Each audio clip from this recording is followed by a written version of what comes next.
Panginoong banal sa lahat, maraming salamat pagkat sa oras na ito, kami ay pinagtipon-tipon niyo po sa oras ng pagsambang ito upang tunay na ang inyong salita lamang ang aming panghawakan at ang inyong salita lamang ang maging sagot para sa aming mga buhay. Maraming salamat Panginoon sa oras na ito. Kayo po ang tunay na magtuturo sa amin, magbibigay ng pagkaintindi, tunay na pagkaunawa sa iyong salita sa pamamagitan ng kapangyarihan ng banal na Espiritu na siyang gumagawa sa bawat buhay namin. Tunay na ang gospel, Panginoon, ang maipahayag sa pulpitong ito at ang nais mong mensahe na marinig ng bawat isa ang tunay na maipahayag sa oras na ito. At ang mensaheng ito ang maging tunay na sagot para sa aming mga buhay. Sa pangalan ni Jesus, ito pong aming dalangin. Amen. Welcome po sa ating Hana Filipino Worship. Ang ating pamagat sa hapong ito ay nasa kay Kristo. Nasa kay Kristo. At ang binasa natin ay makikita sa mga Epeso,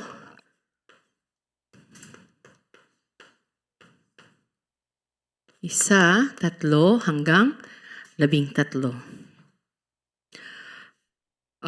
Kagaya po ng lagi nating ginagawa sa pag-uumpisa, nais kong magtanong ng katanungan sa bawat isa sa inyo. Tayong lahat ay namumuhay at naghahangad na sa pamumuhay na ito ay ang pinanghahawakan nating pag-asa, ang tunay na maging pag-asa sa buhay natin. Di po ba? At habang namumuhay tayo, nais natin na mayroon tayong kumpiyansa o tunay na pagtitiwala sa lahat ng ginagawa natin. Bakit? Dahil doon, nagkakaroon ng bunga ang bawat bagay sa ating buhay. Ngunit, saan ba dapat tunay na nanggagaling ang pag-asa at kumpiyansa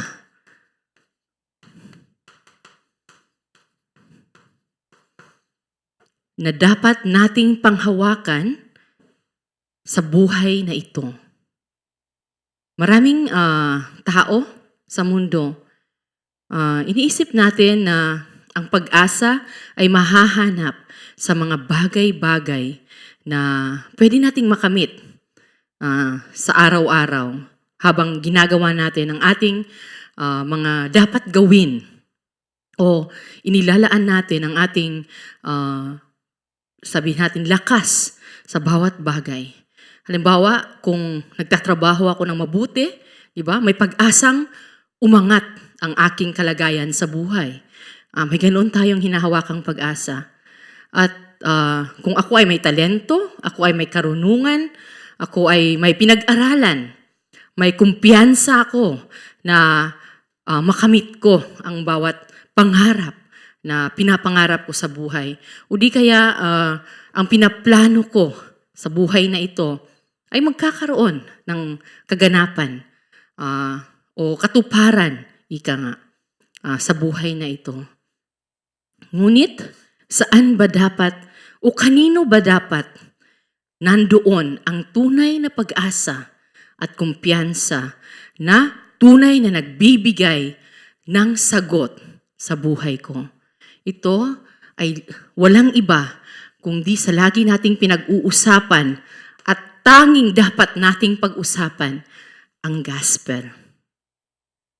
Kung ang aking pag-asa, ang aking kumpiyansa, at ako ay nasa gospel na ito, tunay na makikita ko kung ano ang tunay na katagumpayan ng buhay na nais kong o kailangan ko dapat makamit sa buhay ko ngayon. Bakit? Dahil ang gospel na ito ay ang pinaka higit sa lahat. Ibig sabihin, walang kahit ano paman na mas mataas kaysa sa gospel. Walang kahit na anong mas makapangyarihan kaysa sa gospel na ito. Ito ang pinakahigit sa lahat-lahat. At kung ito ang pinakahigit sa lahat at ito ang dahilan ng aking pag-asa at kumpiyansa sa buhay, tunay na mahahanap ko ang sagot, ang direksyon, ang pag-asa na nais kong makamit sa buhay na ito. Ano pa ang isang dahilan? Ito, gospel na ito ay natatangi. Ibig sabihin, ito ang tanging sagot na kailangang matanggap ng bawat tao. Marami tayong nais makamit, marami tayong nais matanggap sa buhay na ito, ngunit lahat ng ito na hindi gospel, ito ang magdadala sa tao sa mas mahirap na kalagayan. Dapat nating maintindihan ngayon na pinapaintindi sa atin ng Diyos ang tanging gospel, ang siyang tanging dapat sagot sa buhay ko. At ito ang tanging sagot na dapat ibigay ko sa mga taong nakapaligid sa akin. At pangatlo, ang gospel na ito ay ganap. Ibig sabihin, ito ay kumpleto na. Kung mayroong gospel, ibig sabihin, nandyan la ang lahat-lahat. Wala ka nang hahanapin pa. Kung ang gospel ay nariyan, ibig sabihin, ito ay tapos na. Kagaya ang sinabi ni Jesus sa Juan 11:30, tapos na, sinabi ni Jesus. Ganap na, naganap na. At ang ibig niyang sabihin, sa pamamagitan ng kanyang ginawa sa cross ng Kalbaryo, lahat ay tunay na, tinapos niya na. Lahat ng problema ng tao, ang orihinal na kasalanan ng tao, ang pagkahiwalay ng tao sa Diyos, at ang pagkontrol ni Satanas sa buhay ng tao ay tinapos na ni Jesus sa krus ng Kalbaryo.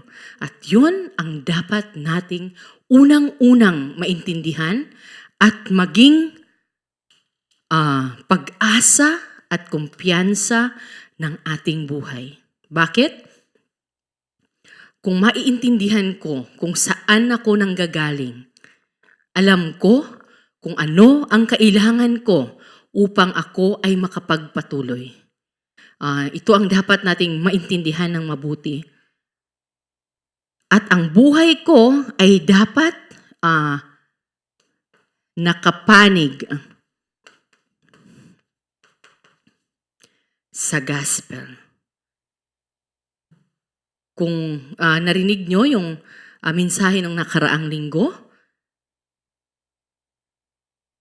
sa libro ni Joshua, merong dumating na estranghero at tinanong niya kung saang panig ang estrangherong ito. Ito ba ay kapanig nila o kalaban? Ngunit ang estrangherong ito ay galing sa Diyos. Anghel ng Diyos at sinabi niya na hindi ako kaanig mo at hindi rin ako kalaban. Bakit? Ang nais sabihin ng Diyos kay Joshua nung panahong iyon, kay Josua, at sa atin, ako ay nakapanig lagi sa gospel. Kung nasaan ang gospel, nandoon ako. Yon ang nais ipahiwatig ng Diyos. At kung nasa gospel ako, ibig sabihin, kasama ko ang Diyos. Amen. At ang gospel na ito, ang tunay na nagpapanumbalik ng aking pagkakakilanlan. O ang tinatawag na identity. Sino ba talaga ako? Di po ba? Maraming mga tao ang naguguluhan sa ating tunay na pagkakakilanlan. Kaya ang buhay ng tao ay sabihin natin na sasayang sa mga bagay na walang silbi o walang kwenta. Ang buhay ng tao na dapat nagagamit ng Diyos pagkat hindi alam ng tao ang kanyang tunay na pagkakakilanlan. Saan siya dapat, ano dapat ang kanyang ginagawa, hindi alam ng tao. Kaya't ang buhay ng tao ay nasasayang sa mga bagay na walang halaga. Kaya ang dapat nating maintindihan na sa pamamagitan ng gospel na ito, ang ating pagkakakilanlan ay nagkakaroon ng pagka-restora. Nare-restora ang ating tunay na pagkakakilanlan. Bakit? Pagkat ako ay nakay Kristo. At kung titingnan natin, sa pamamagitan ng gospel lamang, tunay na magiging kasama ko ang Diyos.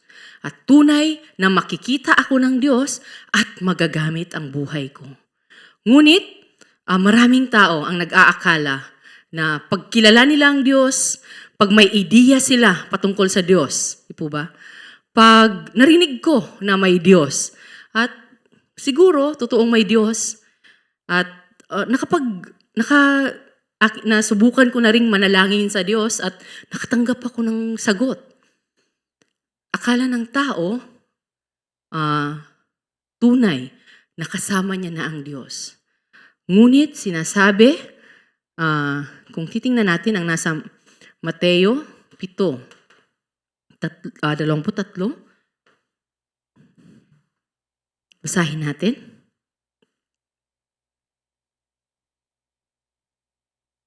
Mateo 7:23, sinasabi ni Jesus, ngunit sasabihin ko sa kanila, hindi ko kayo nakikilala. Lumayo kayo sa akin, kayong mga gumagawa ng kasamaan. Ibig sabihin ba ni Jesus na ikaw ay masamang tao, kaya lumayo ka sa akin, hindi kita kilala.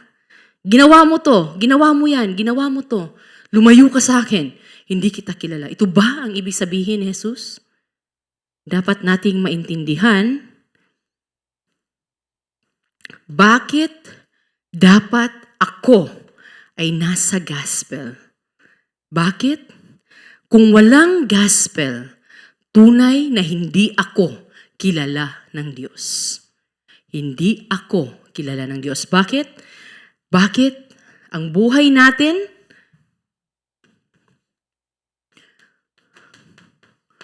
ay nasa orihinal na kasalanan. Kung titingnan natin ang nasa Taga-Roma 3:23, lahat ay nagkasala. Sinasabi ng salita, lahat ay nagkasala. At ang kasalanan ito, sinasabi din sa Romaso 6:23, na ang kasalanan ito, ang kabayaran ay kamatayan. At ang kamatayang ito na pinapahayag ay ang kamatayan ng espiritu ng tao, na siyang tanging nag-uugnay sa Diyos at sa tao. Nung tayo sa umpisa ay kasama ng Diyos, ang espiritu ng Diyos ay namumuhay sa atin. Yun ang tunay na buhay, yun ang tunay na kaligayahan, kasiyahan na meron tayo. Ngunit dahil sa kasalanang nangyari, na kamit ng tao nang siya ay malinlang ni Satanas. Ngayon siya ay nasa loob ng orihinal na kasalanan. At bilang nasa loob ng orihinal na kasalanan, ang tao ay patuloy na nagdurusa sa kapangyarihan ng kasalanan at sa impluwensya ng impyerno. Doon namumuhay ng patuloy ang tao. Bakit?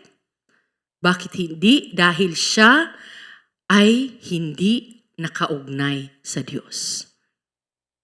Ngunit, sinasabi sa Roma 8:2,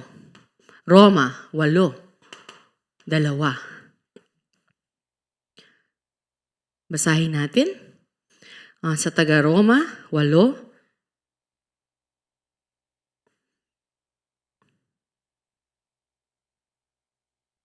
Wala na ako sa kapangyarihan ng kasalanan at kamatayan, sapagkat pinalaya na ako ng kapangyarihan ng Espiritong nagbibigay buhay sa pamamagitan ni Kristo Jesus. Tayo, sa pamamagitan ni Kristo, ay pinalaya na sa kapangyarihan ng kasalanan at kamatayan. At ito ang dahilan kung ako ay na kay Kristo, tunay na ako ay napatawad na sa aking kasalanan. Kung titingnan natin ang nasa 2 Korinto 4:4.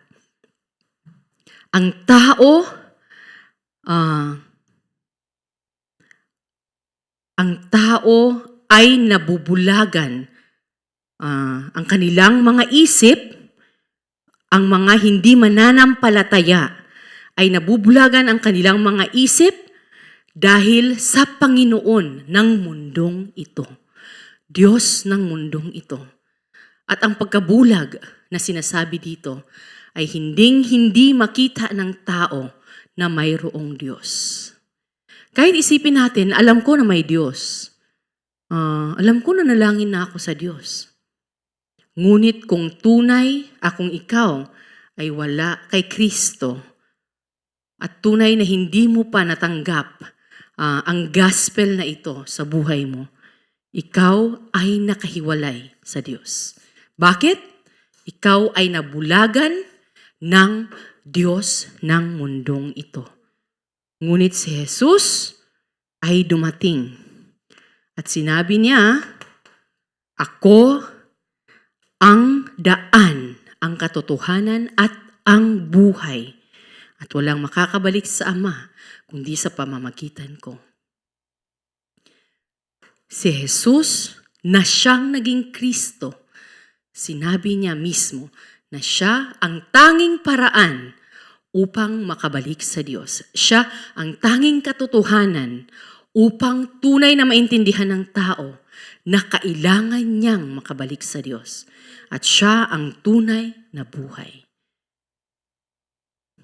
At kung titingnan natin sa Juan 8:44, si Satanas nga ang siyang tunay na ama ng mga wala kay Kristo. Siya ang kumukontrol ng buhay ng lahat ng tao na nagkaroon ng orihinal na kasalanan. Ngunit sa unang Juan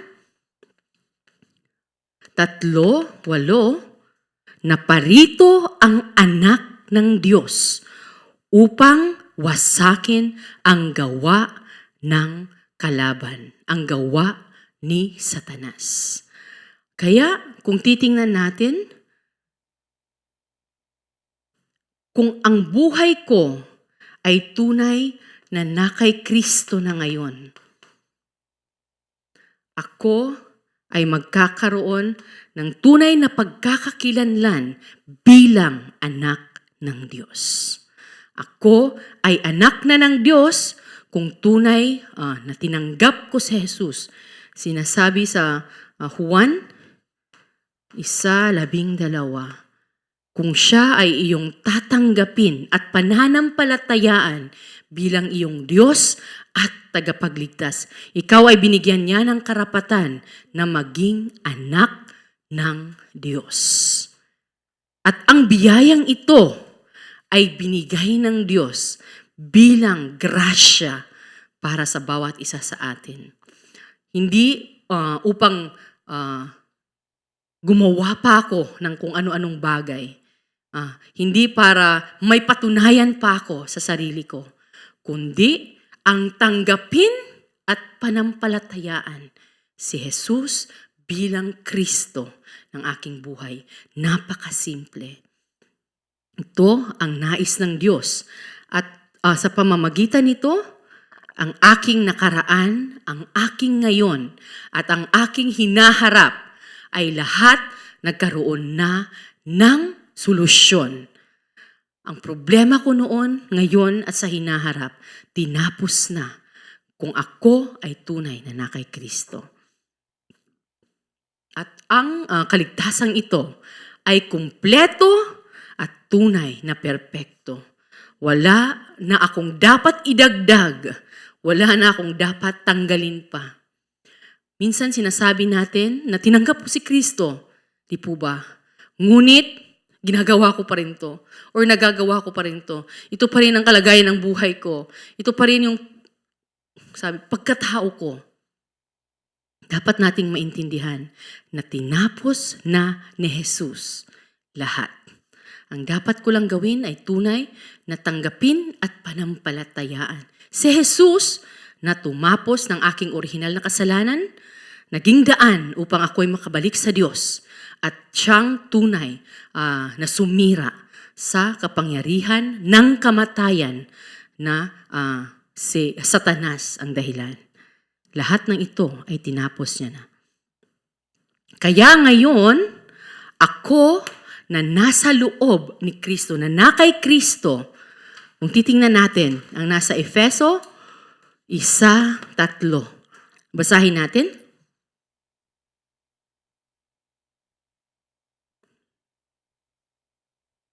Purihin ang Diyos at Ama ng ating Panginoong Hesukristo. Pinagkalooban niya tayo ng lahat ng pagpapalang espiritual at makalangit dahil sa ating pakikipag-isa kay Kristo. Kung ako ay nakipag-isa na kay Kristo, ako ay nasa kay Kristo na. Tinanggap ko na siya bilang aking Diyos at tagapagligtas. Ngayon matatamasa ko ang tunay na biyaya bilang isang mananampalataya. At ano ang biyayang ito? Ang biyayang espiritual na kanya nang ibinuhos sa atin dahil sa pakikipag-isa natin kay Kristo. Ano ang biyayang ito? Espiritual na biyaya.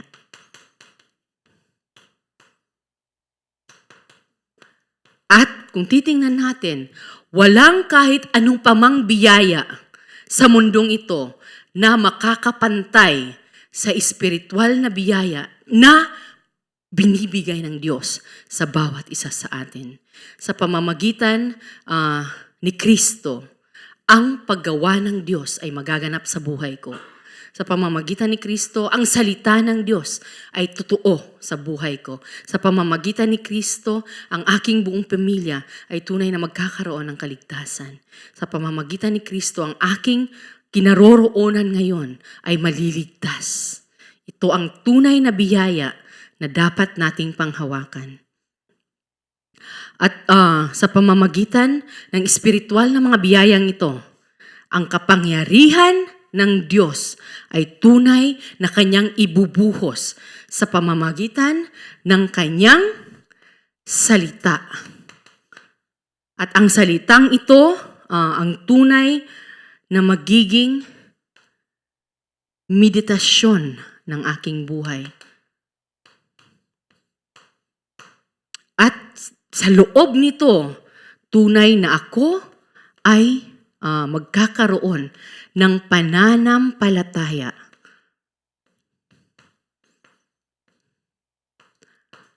At dahil dito, ako ay makapag-aantay.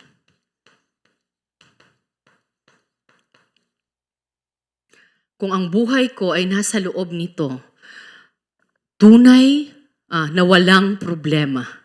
Walang stress, sabi pa nga. Walang depresyon na papasok sa buhay mo. Walang pagkukulang na papasok sa buhay mo. Tunay na mag-uumapaw ang biyaya ng Diyos pagkat ikaw ay kay Kristo.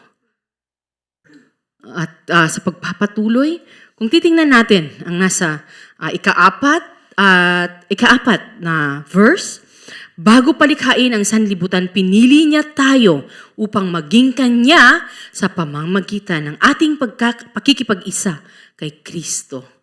Ito ang tunay na biyaya sa atin. Ako ay pinili ng Diyos. Kung ako ay pinili ng Diyos, ibig sabihin, ang Diyos ay nakatingin sa akin. Alam ng Diyos ang bawat nangyayari sa buhay ko at tunay na sabi pa nga, siya ang magiging tunay na kung saan mabibigay ko ang tunay na pagtitiwala ko pagkat alam ko na alam niya kung ano ang nangyayari sa buhay ko. Ngunit maraming tao hanggang ngayon sinasabi sa salita na ibinuhos niya na lahat ng biyaya. Sinasabi sa salita na pinili ka ng Diyos. Ngunit patuloy na ang buhay ko ay naghihirap. Patuloy na hindi ko alam kung ano ba talaga ang dapat kong gawin. Bakit? Ang katotohanan ng mundo, kagaya ng nabanggit natin kanina, ang kumukontrol ng mundo, ang Diyos ng mundong ito, ay patuloy na binubulag ang mga isip ng tao. At ang pagbubulag na ito, kahit sa mananampalataya ay nangyayari. Bakit? Dahil hindi hindi matamasa ng mananampalataya ang kabuuan ng gospel. Pwede, kalahati muna yung i-enjoy ko. Susunod na yung iba. Yung 1/4 muna yung i-enjoy ko. Yung sunod na lang yung iba. Ganon ang nangyayari sa atin. Nais ko yung ako plus gospel. Yun yung gusto natin na mangyari. Gusto nating magkaroon pa rin ng kontrol. Pero, sabi pa nga, ito ay matagal nang naimprinta sa akin. Ang nangyari sa Genesis 3, na gusto kong ako ang maging katulad ng Diyos. Di po ba? Ito ang naging imprinta ng bawat isa sa atin. Ito na ang nag-ugat sa bawat isa sa atin. Ito na ang naging kalagayan ng buhay ko. Simula pa, bago pa ako ipanganak.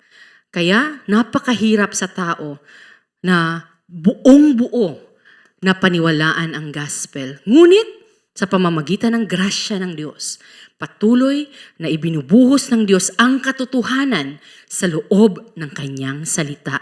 Ano ang dapat kong gawin? Dapat kong maging meditasyon ang salita ng Diyos. Dapat kong paniwalaan ang salita ng Diyos. Dapat na mag-antay ako sa loob ng salita ng Diyos. Amen. Sa pangalawa, kung titingnan natin ang nasa Efeso 1:5. Kung babasahin natin, tayo'y kanyang pinili upang maging anak niya sa pamamagitan ni Jesucristo. Iyan ang kanyang layunin at kalooban. Amen. Tayo ay maging mga anak niya.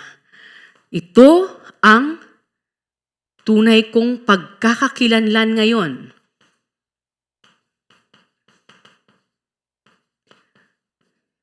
Bilang nasa kay Kristo. Ako ay anak ng Diyos. Anak ng Diyos. At hindi ito dahil ginusto ko. Ito ay ginusto ng Diyos. Sinasabi dito, tayo'y pinili niya upang kanyang maging anak sa pamamagitan ni Kristo Jesus. Ito ang kanyang kalooban, ito ang kanyang layunin. At kung ipapagpatuloy natin, ngayon bilang anak ng Diyos, bilang pinili, bilang maging anak ng Diyos, ako ay kung titingnan natin ang nasa verse, 6, ako ay makakapagbigay ng papuri sa Diyos. Ang buhay ko ay magiging papuri sa Diyos. Ito ang bago kong pagkakakilanlan. Hindi ako nabubuhay upang mamuhay lang ayon sa kagustuhan ko. Ngunit pinili ako ng Diyos upang bigyan ng papuri ang kanyang pangalan. At sabi dito, purihin natin siya dahil sa kanyang kahangahangang pagkalinga sa atin sa pamamagitan ng kanyang minamahal na anak. Tayo ay tunay na magbibigay ng papuri sa Diyos. At kung titingnan natin sa verse 7, siya ang tumubos sa atin. Ang pagkakakilanlan ko ay tinubos na ng Diyos. Ako ay tinubos na ng Diyos sa pamamagitan ng dugo ni Hesukristo. Ako ay pinatawad na ng Diyos. Ito ang bago ko pagkakakilanlan. Minsan iniisip natin na, nasa kasalanan pa rin ako. Napakahirap makawala sa nakasanayan ko na. Ang nais lang ng Diyos ay pumunta tayo sa Kanya. Pumunta tayo sa Kanya at siya ang bahala sa atin. Hindi natin kayang magbago, sabi pa nga. Ngunit sinasabi sa salita, tayo ay tinubos na sa pamamagitan ng dugo ni Kristo. Tayo ay kanyang pinatawad na sa ating mga kasalanan. Ganoon kadakila ang kanyang kagandahang loob para sa atin. At kung titingnan natin sa verse 8, sino ako? Sinasabi dito, ibinigay sa atin sa pamamagitan ng kanyang karunungan at kaalaman. Lahat ay ibinuhos na ng Diyos sa pamamagitan ng kanyang karunungan at kaalaman.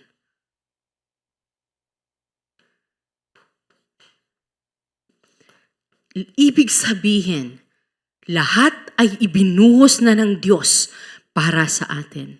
Wala na akong dapat hanapin pa, wala na akong dapat idagdag pa sa ginawa ng Diyos.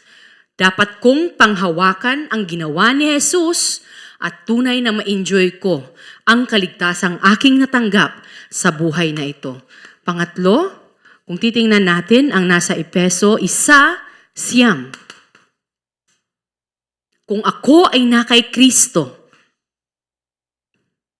basahin natin, ipinaunawa sa atin ng Diyos ang hiwaga ng kanyang kalooban. Maiintindihan natin ang tunay na kalooban ng Diyos. Ang misteryo ng kalooban ng Diyos ay tunay na ipapahiwatig niya sa atin kung ano ito. At ito ay bibigyan niya ng katuparan. Sabi dito, isa sa katuparan sa pamamagitan ni Kristo. At kung titingnan natin, ano ba ang tunay na kagustuhan ng Diyos? Ano ba ang nais gawin ng Diyos? Di po ba? Ito, ang kaloobang ito, ay ang maintindihan ko, ang misyon na mayroon ang buhay kong ito. At ito ay makikita natin sa Mateo 28:18 hanggang 20. Kung babasahin natin. Mateo 28:18 hanggang 20. Basahin natin, lumapit si Jesus at sinabi sa kanila, ibinigay na sa akin ang lahat ng kapangyarihan sa langit at sa lupa. Kaya't habang kayo'y humahayo, gawin ninyong alagad ko ang mga tao sa lahat ng bansa. Bautismuhan ninyo sila sa pangalan ng Ama, ng Anak at ng Espiritu Santo. Turuan niyo silang sumunod sa lahat ng iniutos ko sa inyo at tandaan ninyo, ako'y laging kasama ninyo hanggang sa katapusan ng panahon. Amen. Nais ng Diyos na maabot ang sabi pa nga, ang misyon ay mahanap ang disipulo. Ang disipulong ito ay tunay na maitatag At ang disipulong ito ay tunay na maipahayo hanggang sa dulo ng daigdig. At sino ang makakasama niya? Sino ang makakasama ko? Ang Diyos mismo ang makakasama ko hanggang sa katapusan ng panahon. Ang nais ng Diyos ay tunay na ang gospel ay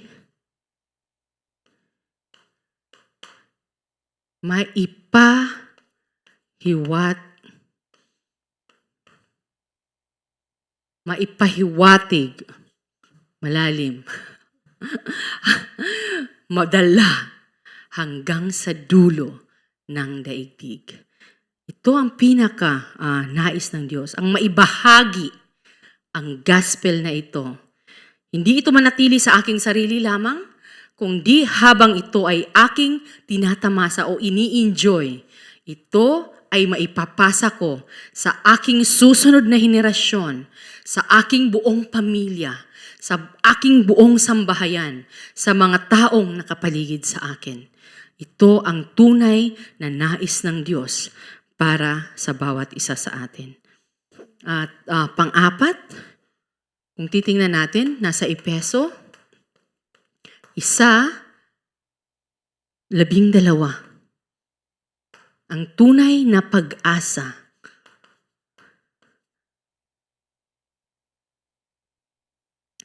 Basahin natin ulit sa Efeso 1:12. Tayong mga unang umasa sa Kanya ay pinili niya upang parangalan ng Kanyang kaluwalhatian. Ang tunay na pag-asa na mayroon ako ay na kay Kristo. Sa pamamagitan nito, sa aking pag-asa na na kay Kristo, ano sinasabi sa salita? Pinili niya upang parangalan ng Kanyang kaluwalhatian. Ang kaluwalhatian ng Diyos ay mapapa sa atin, mapapa sa akin.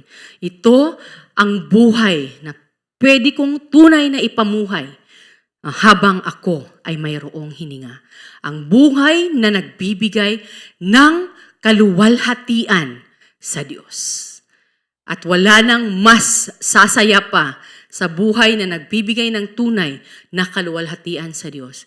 Hindi dahil nagpakabait ako, o may tinulungan ako, o may ginawa akong charity, sabi pa nga, o may plano akong ganito, ganyan. Hindi dahil sa akin, kundi dahil ako ay nasa kay Kristo. Tayo ay pinili niya upang parangalan ang Kanyang kaluwalhatian. Amen. At sa panghuli, sa ikalima, kung ako ay na kay Kristo, sa Efeso 1:13, ang kapangyarihan, ang tunay na kapangyarihan ay aking matatamasa. Kung babasahin natin ang panghuling verse, kayo man ay naging bayan ng Diyos matapos ninyong marinig ang salita ng katotohanan. Ang katotohanan ay tunay na napasa akin. At ito ang tunay na kapangyarihan. Kung alam ko kung ano ang totoo, di po ba? Sabi pa nga, kung nasa panig ka ng katotohanan, hindi ka mapapahamak. May ganun tayong pinananiwalaan, di po ba? Pero sinasabi sa salita, kung ikaw ay na kay Kristo, ang katotohanan ng Diyos ay nasa buhay mo. At ang katotohanan ito ay si Jesus ang gumagawa. At ang kapangyarihan niya ay binubuhos niya sa kanyang ginagawang trabaho. Yun ang tunay na kapangyarihan. At ang gospel ng kaligtasan ay kanya nang pinagkaloob sa bawat isa sa atin.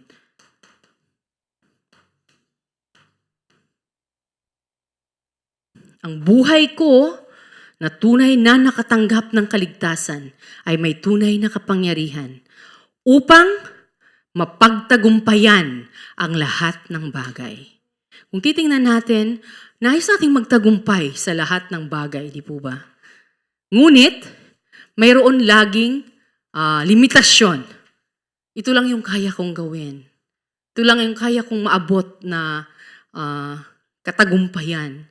Okay lang, hanggang dito lang ako. May mga ganon tayo. Pero ang sinasabi ng salita, ang kapangyarihan ng Diyos ay ibinibigay niya sa kanyang mga niligtas.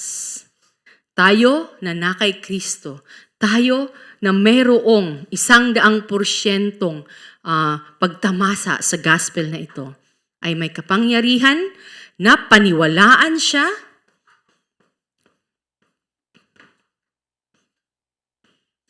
ang Diyos at panghuli ay matanggap ang paggabay ng banal na Espiritu.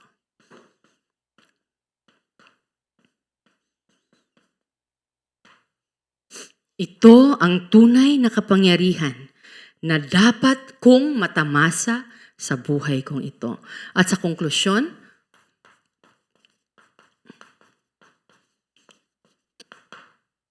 kung babasahin natin ang nasa Juan 15:5.